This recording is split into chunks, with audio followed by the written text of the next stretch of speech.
Well, welcome to SPED Homeschool Conversations, and thank you for joining us on our Facebook Live broadcast, and for those of you who are watching us on our recorded session, either on Facebook, on YouTube, or on our podcast. Tonight, our special guest is Kathleen Cotter Lawler, the VP and General Manager for Right Start Math.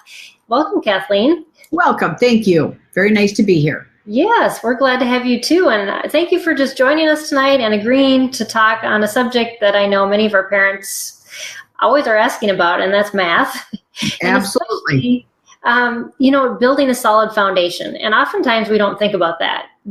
We think about, can I get the right curriculum and go from there? But there's so much more to that. And I'm so glad that we're going to be talking about that tonight, and just how to build that and to be mindful of it in the first place, and to make sure that it's there before you get too far ahead and then realize it's not. That you've missed the foundation. Yes. And it is amazing how many times I will meet people, whether they be 8 years old or 16 years old or sometimes 40 years old, and they don't have the basics. They don't have that foundation, and you have to have that foundation so you can build on it. So that's what we're going to be talking about, is building a solid foundation. Well, that's awesome. So before we start on the specifics about that, I want you to share with our audience a little bit about your own background and kind of how your foundation in math was built, and just in your family in general, because I know that you're multi-generational in your approach to math, and there's a neat story behind that. So I'd love for you to share that with us first. All right. Thank you, Peggy. Again, my name is Kathleen, and my mother is Dr. Joan Cotter, who is the curriculum writer for Right Start Math. She developed that. I am the oldest of the 3 children, so I was the guinea pig. So I was taught traditionally, drill and kill, be quiet, memorize this, don't give this a second thought. And I did okay, because I'm a girl, I can memorize stuff, I got it. And then my sister did the same. And then my brother came along, and he was in 3rd grade, and he was literally throwing up every day in math class. Well, both of my parents are engineers. And they're like, we didn't drop this kid on his head. What's his problem? And so they took him out of that school and took him into probably today what we would call a charter school. And this particular school had the guidelines that all parents had to give so many hours of their time to help make the school function. Well, my mother's an engineer. My brother's busy throwing up in math. We should probably fix this problem. And so she started to create card games to help him learn his math facts. And she's doing this, and the kids are starting to play it, and, she's helping in class, and somebody said, these are really good. You should write this down. And she went, what? And so she started to write it down. And that was actually the beginning of her work. Then from there, and by the way, my brother now is a very successful engineer himself. He no longer throws up. He makes very good money and recovered. Yes. He's recovered. He has a recovering math problem. Yes. But then from there, she went on and started to teach other children with special needs that needed some help. Excuse me. I've got a tickle in my throat. She went on to teach children with some special needs, and she started to play around with, these were children who needed more than the card games. And she started to play around with what to do and how do I do this and how do I get that solid foundation there. Out of that work, she devised an abacus, which I'm going to talk about a little bit here. You're going to be able to put some of the slides up and show how the abacus works. Then from there, we'll be back up. Like I said, she was an electrical engineer. When my brother was probably 2 or 3, she went back to school and became a Montessori educator. So she went from engineering to Montessori educator, so she knows now how the little 2, 3, 4, 5, 6-year-olds are thinking. Right. Then she started the card games, worked with the abacus, and did a few things, and then went back to school and got her master's in curriculum instruction. And she taught grades 6, 7, and 8. And that's where she went, oh my goodness, these kids, they have got to have that solid foundation. So she went back to school again and got her PhD in mathematics education with an emphasis on brain research.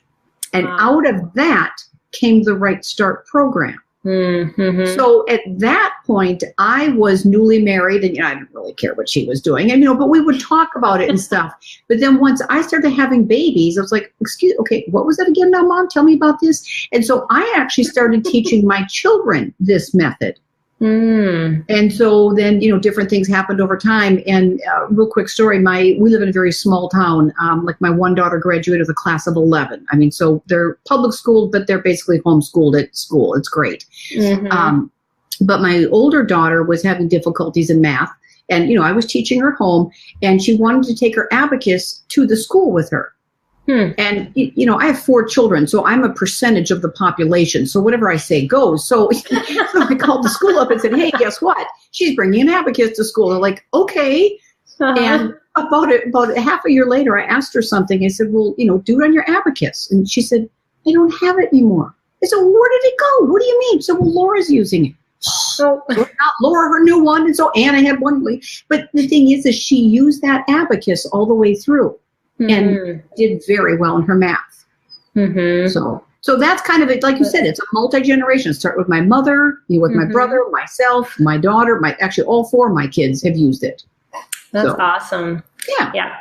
I had talked to the writers of Unlock Math a couple weeks ago, and they were saying just how, it's so much the getting things right the first time, and not having to go back and do things. And, and that's, as a family, you have, set that pattern. And so that's so neat. And we talked about even talking math in the home, and using that language. And I'm sure that you do, and you use mathematical terms as regular terms because they're part of your life.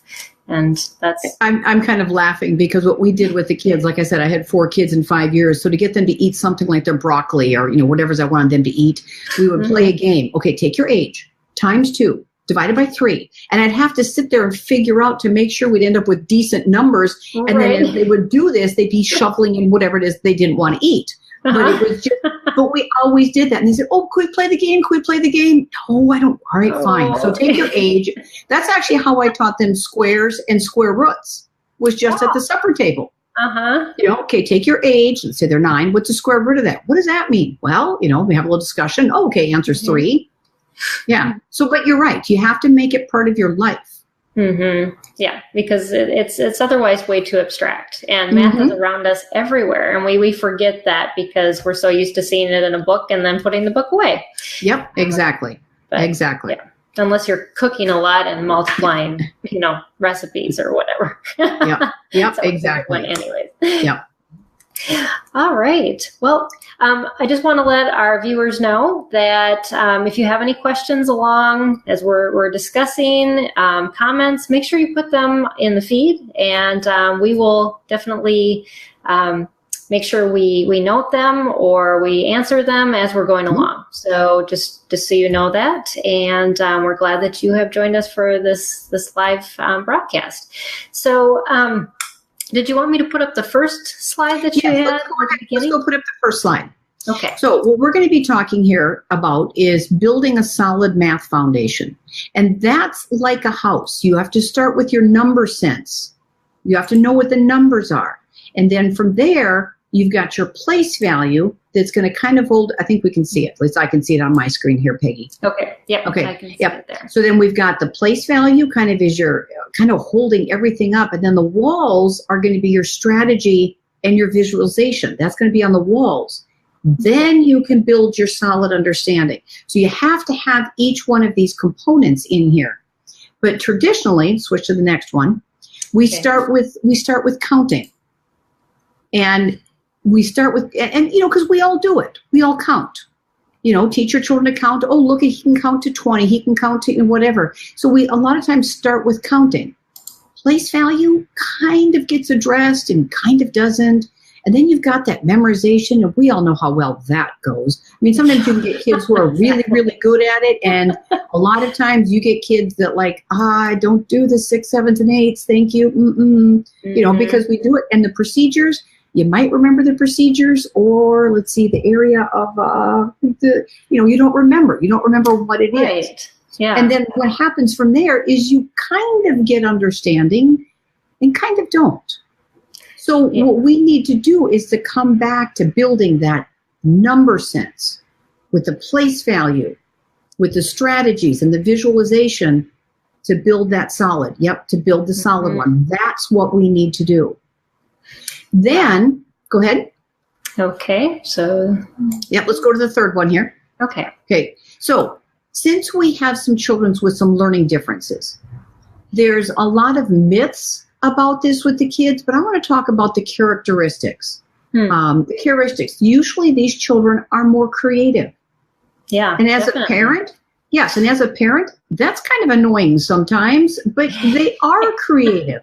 And that's what's going to be one of their benefits. So let's highlight that. Let's expand that. Let's build on that. They cannot learn by rote, which means they cannot memorize. If they're not able to memorize, now what? So we have to find another way for them to learn this. They do not like worksheets. It doesn't make sense. I don't like it. You know, and everybody who has it, I mean, even children that don't have some learning differences don't like worksheets. But if we have some challenges, we really don't like worksheets.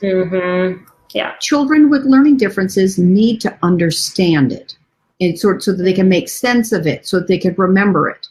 So it's not going to be something that we just randomly remember, pi r squared, because I don't know, Moses said so. I don't know why it is. We have to understand why it is. And they have to then, if they can't remember what, they can come back to the understanding and come to the steps to come back to it, whatever it is.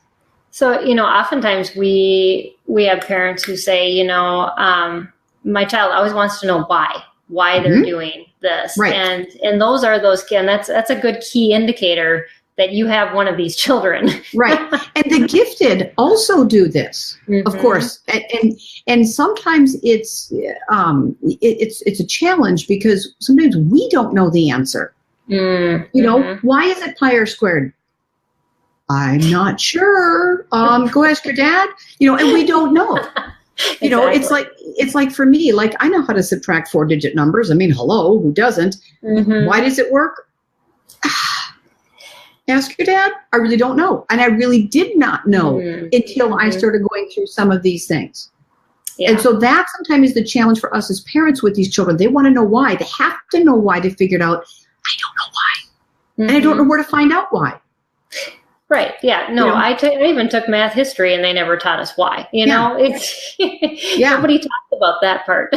Right. And that's one thing that I love about the way that we teach is that we've got the whys in there. Sometimes almost to the point of being annoying because it's like, oh, can we just figure this out? No, we have to know the whys so that if I forget it, I can come back and work my way through it. Right. Exactly. Yeah. And it makes so much more sense when they can visualize it and manipulate it, especially in their brain. And it's not just a series of steps because you can miss those series of steps so easily. And understanding it as the larger picture and approaching it from different directions, because math eventually will become, you know, that approach from different directions. It always isn't presented to you in the same format. Because if you always come at something this way and it doesn't make sense to you coming this way, you may have to come at it this way or this way or this way.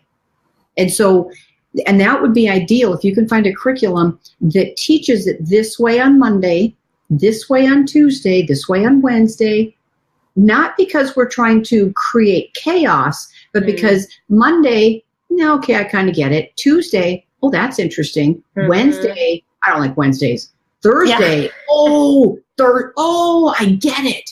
That's where we want the kids. Exactly. I had tutored a young girl whose mom, she said, okay, I'm done. I can't teach Algebra 2. And so she was my babysitter and I said, okay, I'll teach it to you. And there were some times that I would have to come at it in 5 different directions before the light bulb clicked. And then she's like, oh, I get it. You know? But it's, and that's, and that's what we needed. The curriculum wasn't written that way. Fortunately, I understood it that way. So it made it easier, but and that's what we need. And so often, again, if I don't understand it, the only way I know it is one way. And that may not be what my child needs or the way my child can understand it. Right. Exactly. The other thing that children with learning differences is they tend to be more visual. Mm-hmm. Meaning not like eyeballs, but they see things in their mind. Right. They can see the images. All humans see things visually. Some are very, very visual, and some are maybe not quite as much, but everyone can see things in their mind. Yeah. And so let's use that. We have it. Because, like, for example, if I would say, what does your kitchen look like? You don't have to jump up and go look. You know, you can just see it in your mind. Same thing happens to the kids. When I ask them what 3 looks like, some kids see the number 3, the symbol 3. Well, that's not 3. That's a symbol. I want the quantity 3. Right. So we need that visual image. And then, of course, hands-on. Who doesn't like to touch things? You know, I'm a quilt designer. I'll walk into a fabric store and go, oh, look at that blue. Well, you can't tell blue with your fingers, but I want to touch it.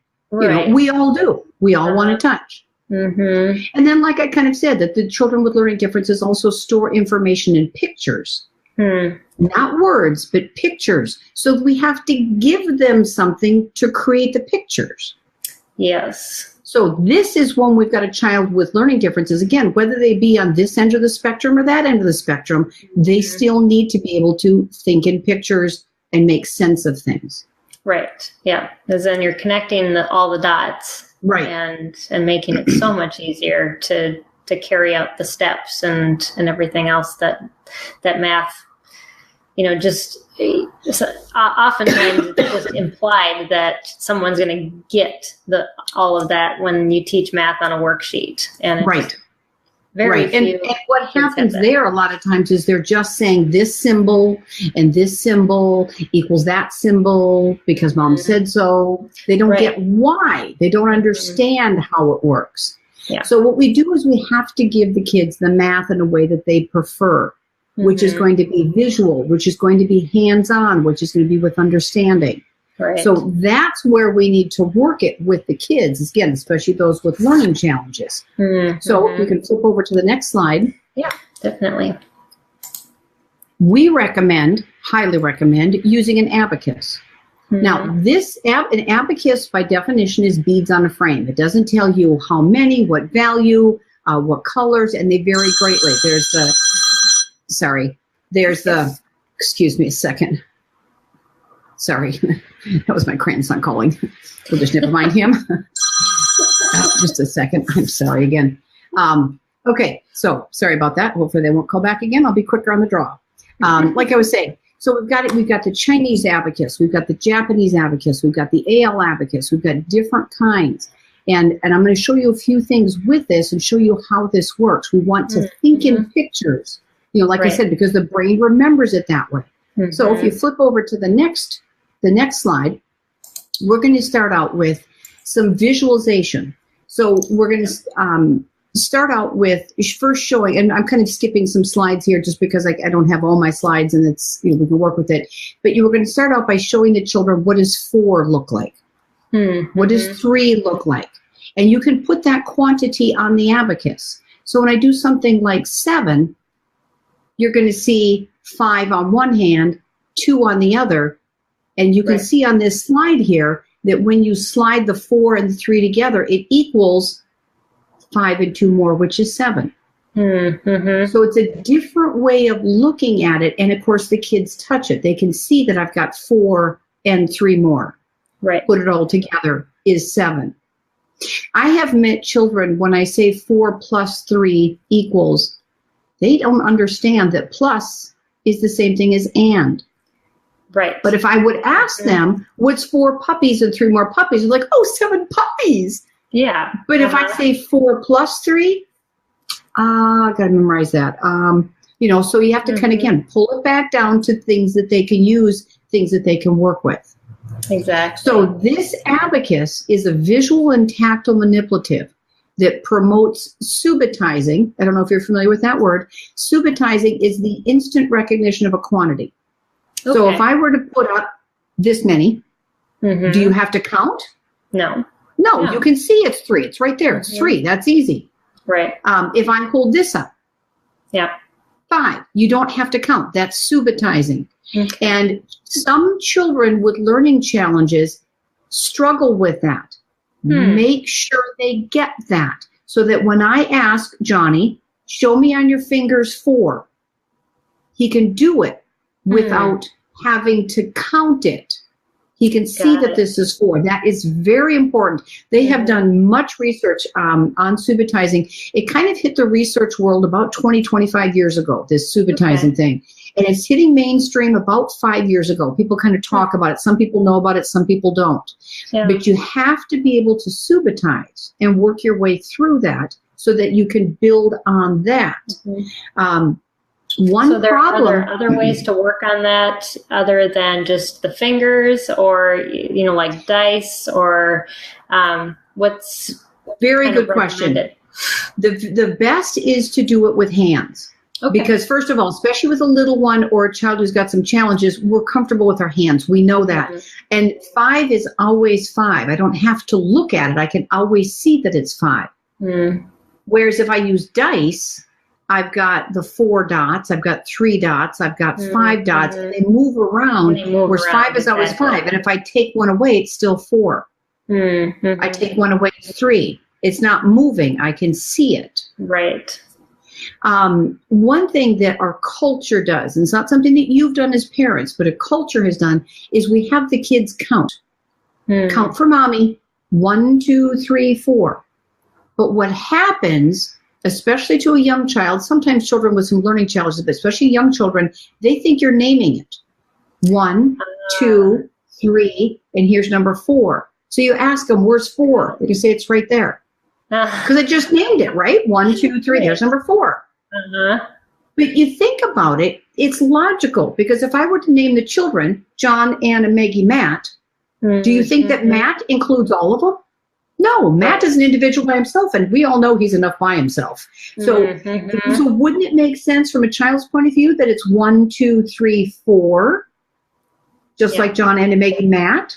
So when you actually count, you're giving them a different perspective, an incorrect perception of quantity. So when you say, how old are you? I'm 3. How old are you? I'm 4. Can you show me 6? Got it. Yeah, and also counting, kids tend to then need to count to get to the right number. They can't get away from it. Right. And with my hands, I can only go to 10. But with the Abacus there, if you look at that, you can go up to 100.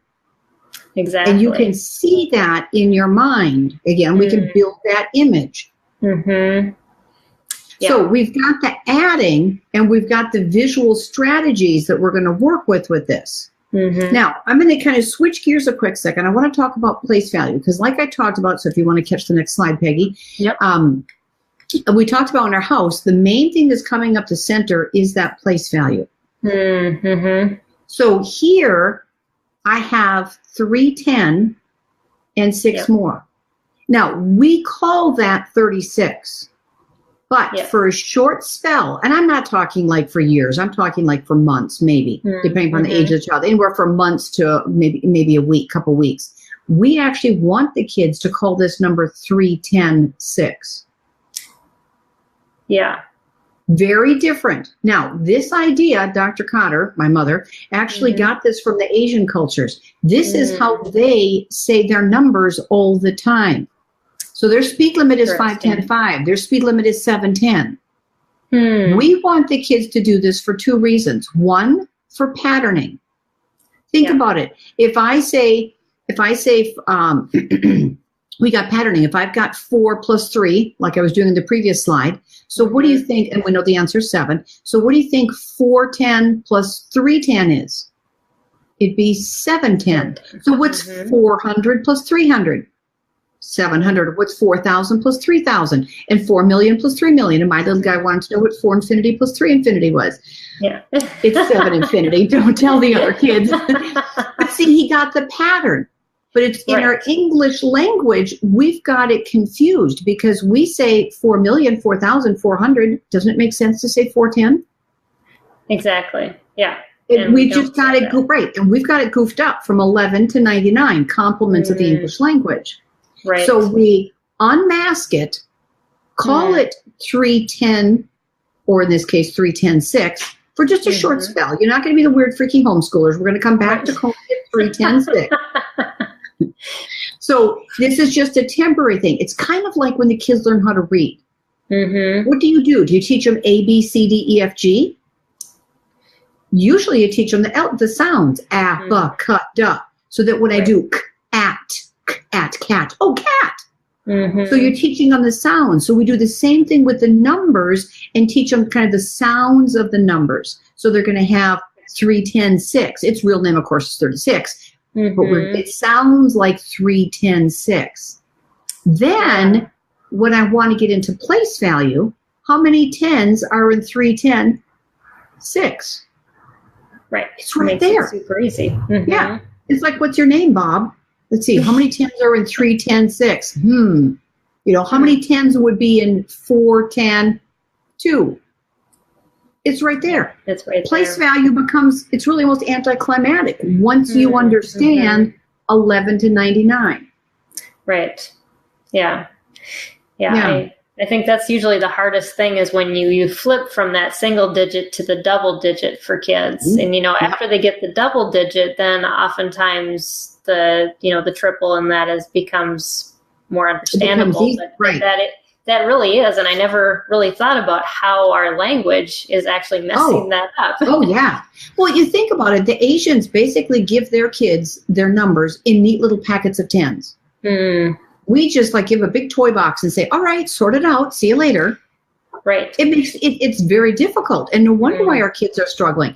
The Asian children understand place value during first grade. Because again, 3, 10, 7. How many 10s are in 3, 10, 7? It's right there.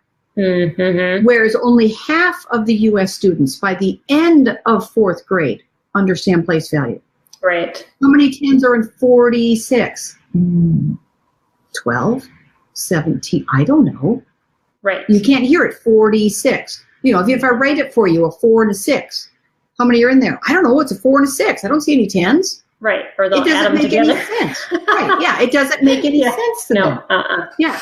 So that's why do the transparent place value, the transparent number naming, and you call it 3, 10, 6. And again, on the Abacus, you can see you have 1, 10, 2, 10, 3, 10, and 6 more. Yeah. And so it's grouping things. So that's how we do place value and highly recommend you do it that way. And again, you don't have to do it this way for every 3 weeks. Basically, you're going to do this just for a short spell until they understand that 36, its other name is 3, 10, 6. Right. Now, one quick thing that I run into quite a bit when I talk to children who are a little bit older, and I want them to come back and saying this, they kind of look at me like, not doing that. Okay.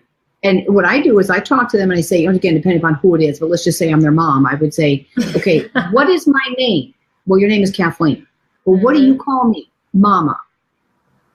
Okay, so Mama is kind of the secret name. Like if you get lost in Walmart, you don't say, hey, will Mama please come up to the front? You say, well, Kathleen, please come up to the front, because you know that's my real name. So it's the same thing here. The real name is 36, but like the secret name, the Mama name is 3, 10, 6. And we're only going to use it at home. You know, it's a special one. You don't call me Mama in front of your friends, you call me Mom. You know, but Mom is the secret special one. So same thing here. So use this with your kids. It will be huge. It'll be huge. Yeah, definitely. So, any questions on that, Peggy? No, you know, and also pointing out, you know, the color differences with the blue and the yellow with the 5s, you know, that is so important because we so easily distinguish 5 versus 10. Yes. And so, you know, I that's one of the things when I talked to your mom and saw this that I loved, because, you know, to differentiate those two is so important for kids, especially younger kids, when they aren't able to see all that 10 together. It's easier to look at your one hand and say 5. Right. Well, and you can see it because you've got 10 across the top this way. And then if you look down this way, you've also got that break. So you've got 5 10s and then 5 more 10s. And so that's why it's got that color change. So we can recognize it. We don't have to have 100 things, you know, 36 things, and we can't see it's 36. It's just a pile of beads. No, it's organized so we can see, yep, we've got 10, we've got 3, 10, and 6 more. Right. And I also want to point out another thing, when we do a lot of manipulatives in math, the thing I always hated is they were everywhere. These always stay in the same place. Yes, exactly. And even if this does get shoved under the couch, the corner's still going to show. Exactly.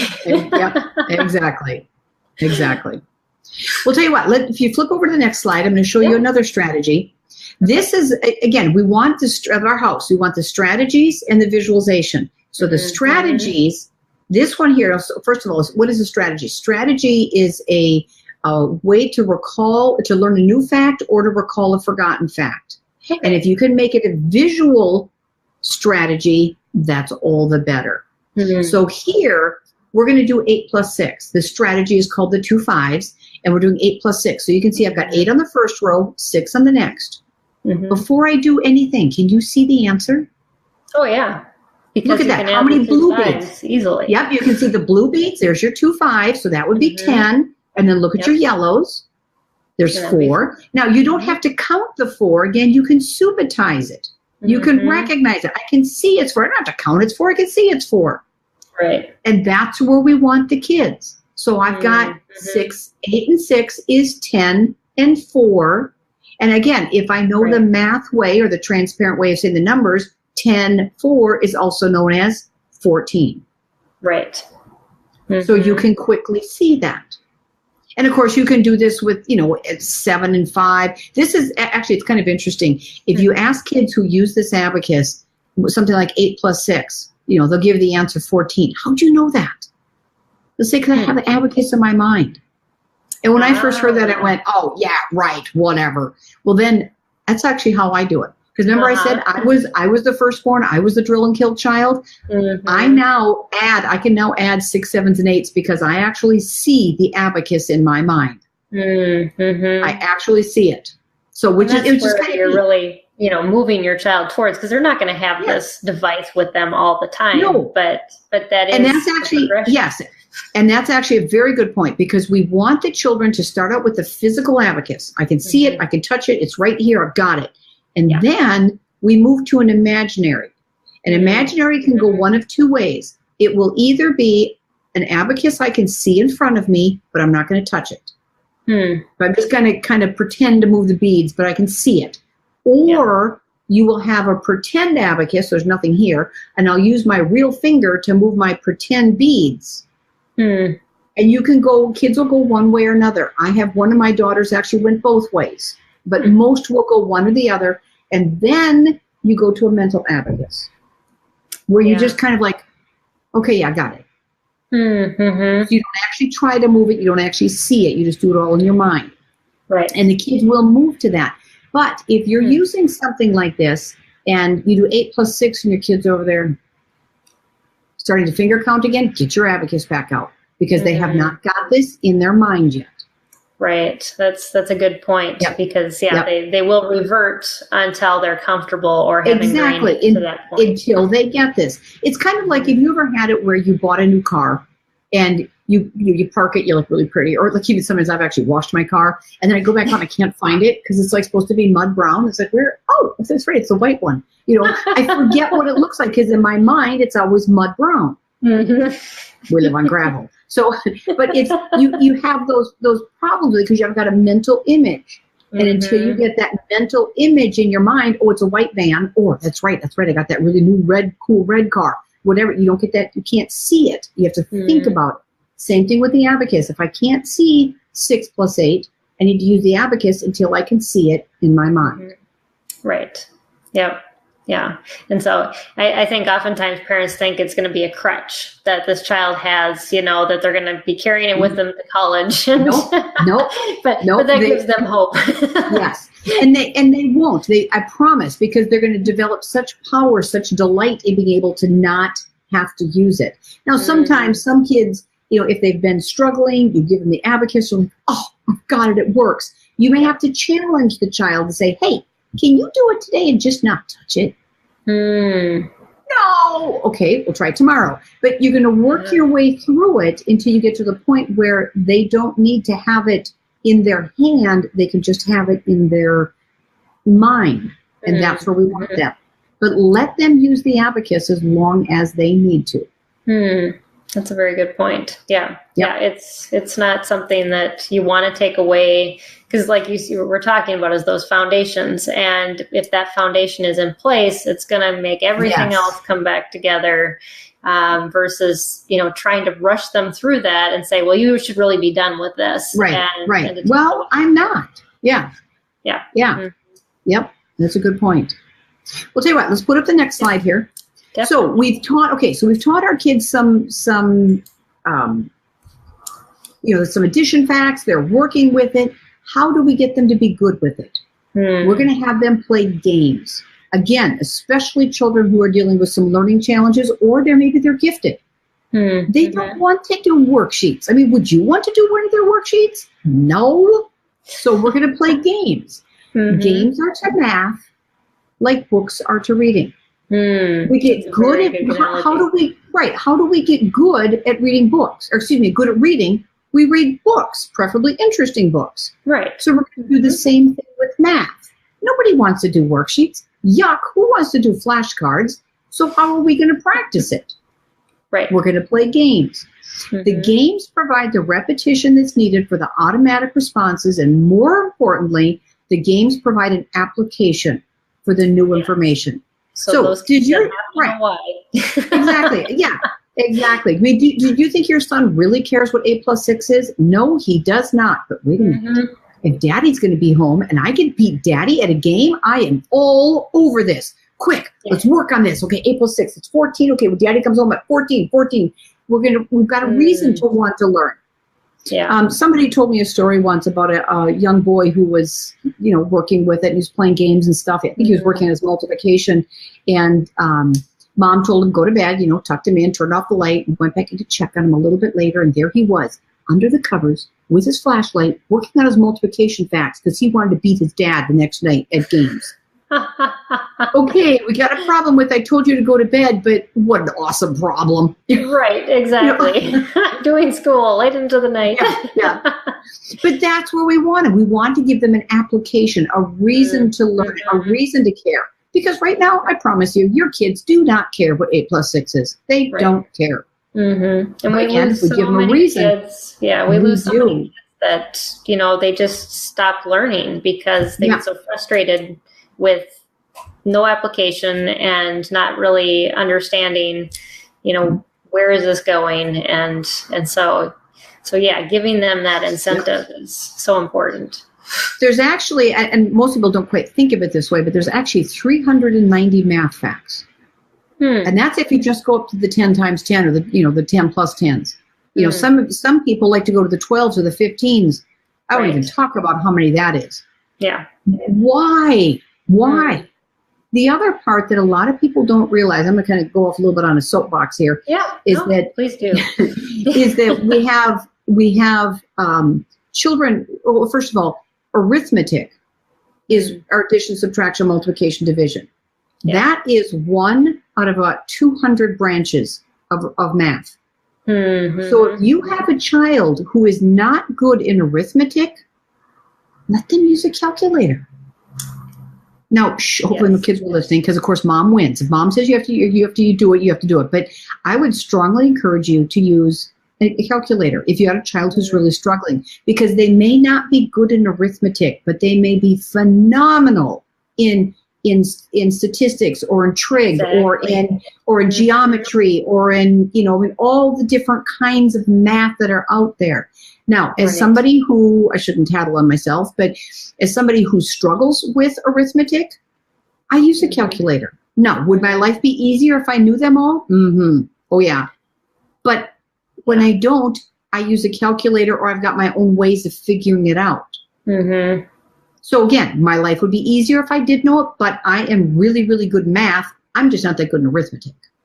Yeah. I think like you said, we bundle it all together and we don't realize that math has so many different forms. Exactly. And it's so funny because you talk to so many people that say, well, I was good at geometry. That was the only math I ever did well at, And then, but they still don't think of that as being good in math. Right. Exactly. Yeah, exactly. And to me, that's just criminal when you got, a child who never gets beyond multiplication because they never got that memorized.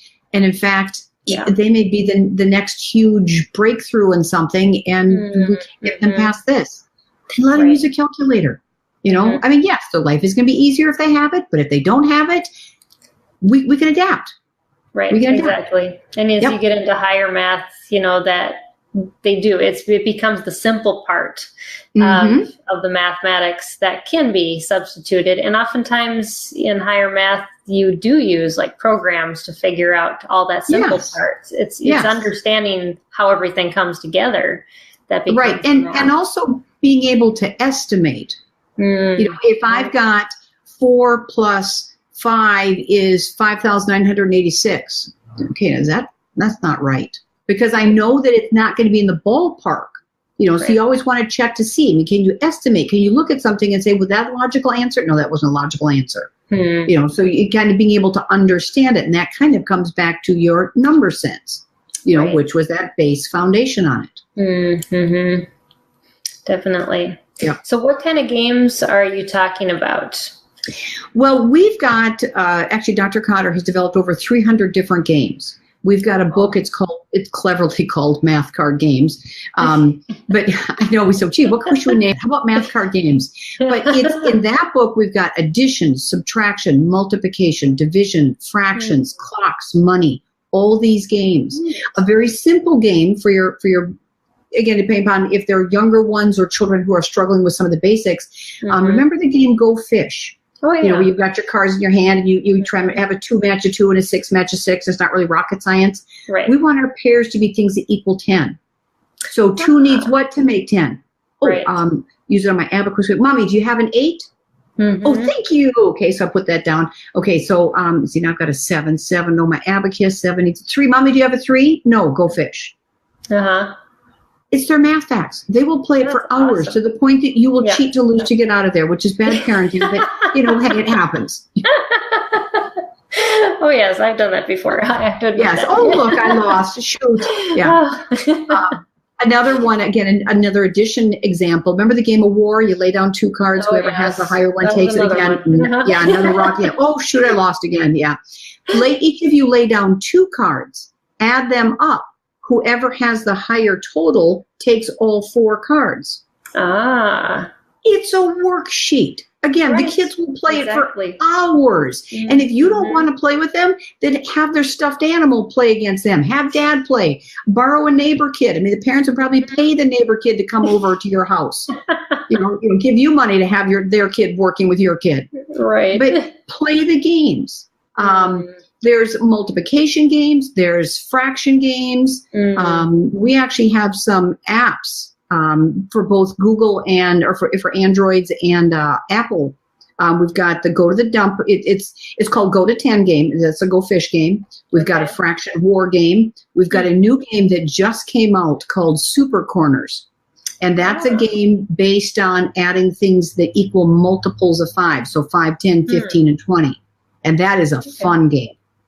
Neat. That's a fun game. So again, we got some games out there that, again, help the children practice their facts. Right. So can people find those on your website, or you can go on our website. I think down at the bottom it says Get Apps. Otherwise, you can go to wherever it is you get your apps at. Again, one of them is called Go to 10. Okay. Another one is Fraction War. I know, very clever name. Yeah. And then the other one is Super Corners.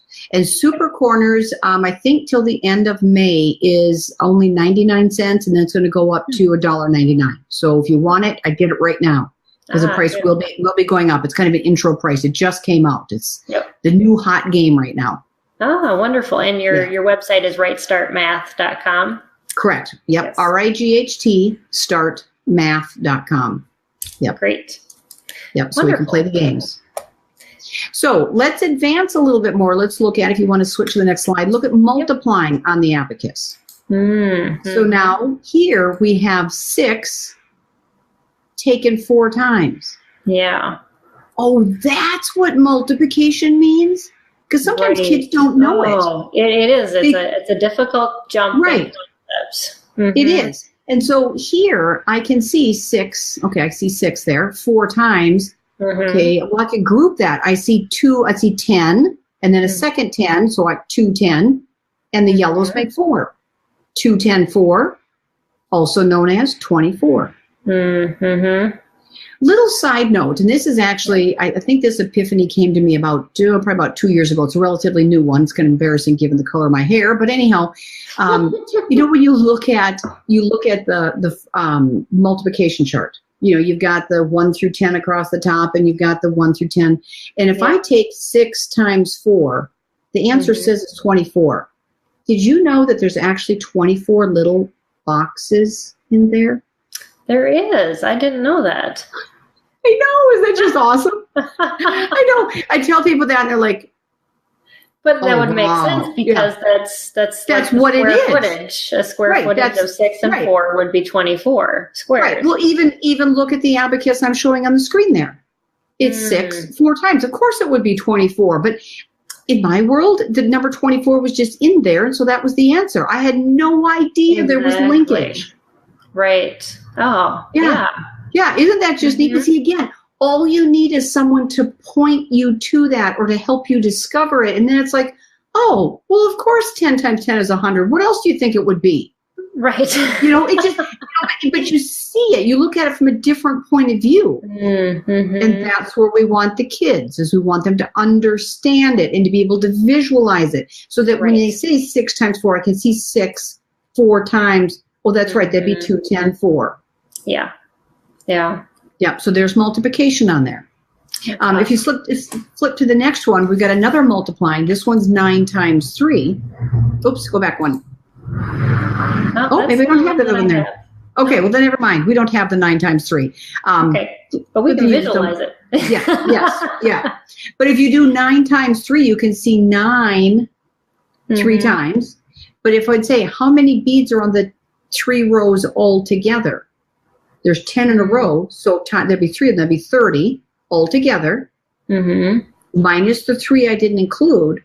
So 9 times 3 is the same thing as 10 times 3 minus those 3. Answer's 27. Yeah. So again, the abacus gives you a visual image and an understanding as to why. And so we don't have to just hope our kids are some of those math geniuses that just figure things out. Let's give it to them the way the smart math people do things. And this is how they do it. Yeah. Yeah. We expect them to fill these gaps on their own when we teach them in the traditional method. And it just, naturally, our brains are not wired to do that. Exactly. Right. So, all right. So the next slide I have, I know we're just kind of running out of time, but we have to talk about fractions because that is guaranteed to make people cry. No kidding. I usually say if we don't kill them off in multiplication, we kill them off in fractions. I mean, hopefully you're not doing that, but it happens a lot. We propose a linear fraction chart. So as you can see there, we've got 1 broken into 2 equal pieces. The next row is broken into 3 equal pieces. Next row is broken into 4 equal pieces, 5 equal pieces, 6, 7, sevenths. Who uses the sevenths? Well, if you don't have the sevenths in there, you can't see the pattern.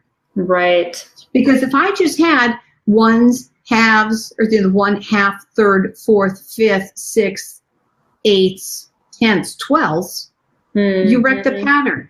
You can't see how it's working. So you have to have them all in there. By the way, notice when I did that, I said half, third, fourth, fifth, sixth. In math class, make sure you call it fourth, not quarter.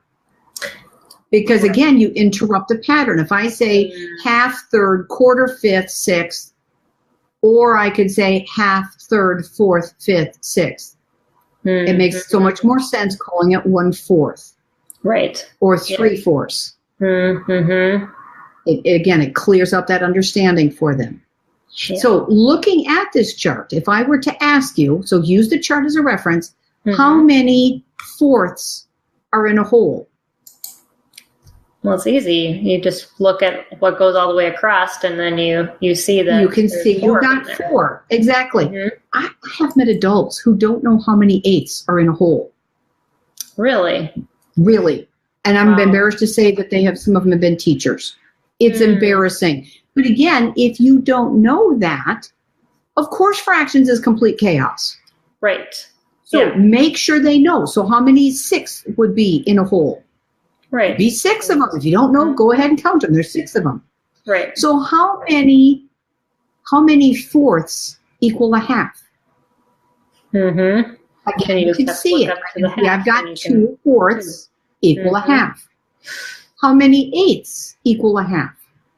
Right. You can see there would be 4. 4 eighths equal a half. How many sevenths equal a half? I've actually had people say you can't do that. Yes, you can. Look at it. It's right there. There's 3.5 of them. Yep. Exactly. And there's no rule that says we can't do 3.5 sevenths. We don't usually call it that, but it's right there. I can do 3.5 sevenths. Mm-hmm. So that's why we need to use a linear fraction chart that includes the sevenths and the ninths, so they can see that whole picture of the fractions. Yeah, because we often will jump right into fractions after adding, and then we never cover the subject of pictorially what those represent. Sometimes we'll use pie charts, but that it's really difficult to see that in the pie. Experts have actually said not to use pie charts. They've done studies with that. Not to use pie charts. They say we think in a line, so let's give it to them in a line. Well, that's easy.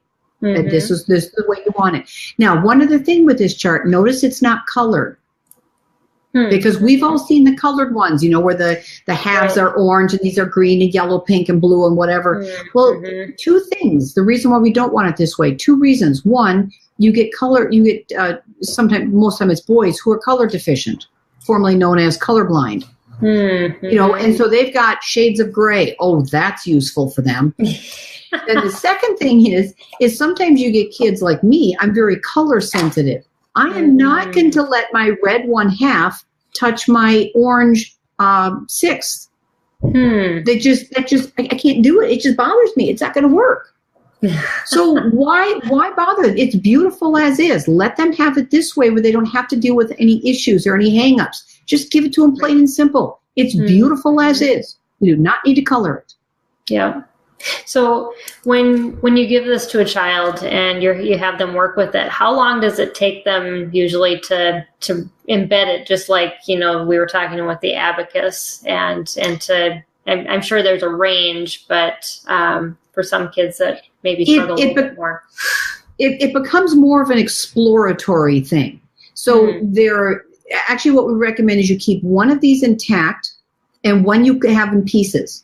So I would actually take my 1/2 and I would go put it on it and I would kind of move around it so it becomes more of a manipulative. It's active. It's not just a passive chart. It's active. Okay. So for example, when I'm playing like a fraction war game, the very simple one is I would just have the halves, fourths, and eighths. And then I would lay down what's more, 1/2 or 5/8. And I just have those there and I can see, 5/8 is going to be more than 1/2. Right. And so pretty soon, and I would say it depends upon the kids, but most kids usually after about a half hour of playing, they've got this. Real quick story about my younger son. He was playing this one time, and I don't think I laid down like 3/4. He laid down 7/8. He said, "Mom, I beat you by an eighth." Give me that chart. Oh, you're right. Look at you go. And I hadn't really even thought about it. And that wasn't the point of the game, but he was already starting to make those connections. Wow. So it goes really fast because again, they're understanding how it's put together. And it's very simple. You don't have to memorize. You can just see it. Yep. Yeah, that's awesome. And it makes fractions so much more simple than any other way I've seen approached. Yep, it does. So the next slide I've got is basically kind of a summary. You think about it. Slide also. Oh, we don't have that one. Okay, do we have the last one talking about the how to think? Nope, I didn't have that. Okay. Oh, no worries. No worries. Okay. Then what I was just going to quick say is that just like we think about reading, when we teach children to learn how to read and decode phonics, it's so much more, let me back up. Reading is so much more than just decoding and the phonics. It's understanding and hearing the story and the beauty and the travels that you have and the information you get from reading. It's the same thing with math. It's not just your arithmetic, it's your exploring of it, and it's the beauty of it and the joy and the excitement. That's where we want our kids. Yeah, because they embrace it then. It's part of life, It isn't exactly something in a book that, again, I take out, I do, and then I put away. Right. It's something that should be breathing and thinking and wondering and experiencing the joy of it. Definitely. Yeah. Well, we just have a couple minutes left. If any of you that are watching live have a question or a comment, definitely put it up now before we end. But this has just been great information, Kathleen, that you've shared. And again, back to that foundation, the place values and just having kids conceptualize just the basics of how to build off of, to get that solid foundation. Really, yes. And you can build from there. If they're always questioning that, that's where you're going to get the most struggles is you're always going to be doing this. We've got Elaine says, this was very helpful. Thank you. Thank you. Glad I could be here. But so I just want to thank you for your time, Kathleen. Thank you. This was wonderful. And I do recommend for people to check out Right Start Math, and it's just rightstartmath.com. Yep. And just to look at their curriculum or your supplementary stuff, the Abacus, you can definitely use it if you're already using something else that is working for you, but to make it visual, highly recommend doing that just for the reasons we've been talking about. And the games are something that is very easy to pull into any curriculum. I don't care what you're using. I don't care if your children are in school. I don't care if you're looking for summer stuff. I don't care if you're, whatever program you're using, it's so easy to work the games in. If you're looking for a full curriculum, the Right Start program is based in levels. So you don't have to take an older child and go, oh, we're going to go back to kindergarten. No, you're in level A or B because you're awesome, you're beautiful, you're cool, you're a dude, we place them by their levels. If you, again, have a curriculum that you're using, but you'd like to get some of the Abacus worked in there, you can buy the Abacus by itself. We've got a book called The Activities for the AL Abacus. Which is kind of like an encyclopedia. So you can go in, find, there, that page, flip to that page and teach that particular concept that your other curriculum was discussing, but we needed another approach to it. Yeah. So there's a number of different ways we can help you. You're continually doing the same thing over and over again and it never clicks with your child. Yeah, exactly. And you need a different approach. Yeah, exactly. And that's something you can give us a call. We can certainly help you out with where to place your child or what supplements will work best. About that. Yep. Good. And we can be reached toll free, 888-272-3291. So again, that's 888-272-3291. You can also email us at info@rightstartmath.com. And of course, we've got our website, rightstartmath.com.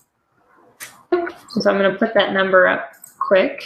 Okay. So that people can see that. Okay. And also I have another person that says that they love your Abacus. So good. I am glad. Yeah. All right. Well, again, thank you so much. Thank you very much. And everybody have a wonderful evening. Yep. Yeah. I appreciate it. Oh, and we just appreciate you taking time out of your busy schedule. I know that you are off to a lot of conventions and speaking and sharing all of this with many people. So we just thank you for your time. Well, thank you. And keep an eye out for us. We're at a lot of conventions this year. We've got some fantastic people who are speaking and can help you with your kids. And again, let us know what we can do to help your children be everything they want to be. Yes, definitely. All right. All right. Thank you. Kathleen. All right. Take care. Yeah. All right. So I just want to thank you for joining us on SPED Homeschool Conversations. Next week, we're actually going to be taking the week off because it's a holiday week. And so you won't be seeing me next Tuesday for the Memorial Day holiday weekend. But the following week, we'll be talking about spelling and multisensory methods for building spelling and also building in biblical truth into your spelling lessons with your children. And so you'll definitely want to join us for that. And for the weekend in between, so next weekend, if you happen to be in Texas and are near the Woodlands, our team and I will be at the Texas Homeschool Coalition's conference in the Woodlands, Texas. So maybe we'll see you there. As will Right Start. Oh, yes. Yep. We will be there also. Yeah. Awesome. So, and as always, you can make sure to keep visiting our website for all of our new content, and also consider supporting us as a donor or a prayer partner. We're going to be putting up a prayer, just a way that you can pray for our ministry and outreach as we continue to grow. And we just thank you for that support. So thank you for joining us again on this live broadcast, or for those of you who are joining us on our taped version. We appreciate it. And we will see you next week. Bye. Take care. Bye-bye.